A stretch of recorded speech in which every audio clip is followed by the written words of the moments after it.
palace he built of his dreams, with towering visions of chasing the skies and the glory he'd bring to his king.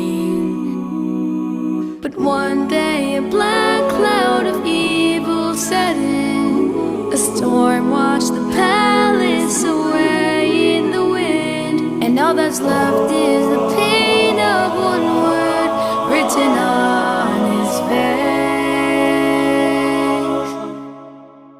He cries, Eichel, how can this be?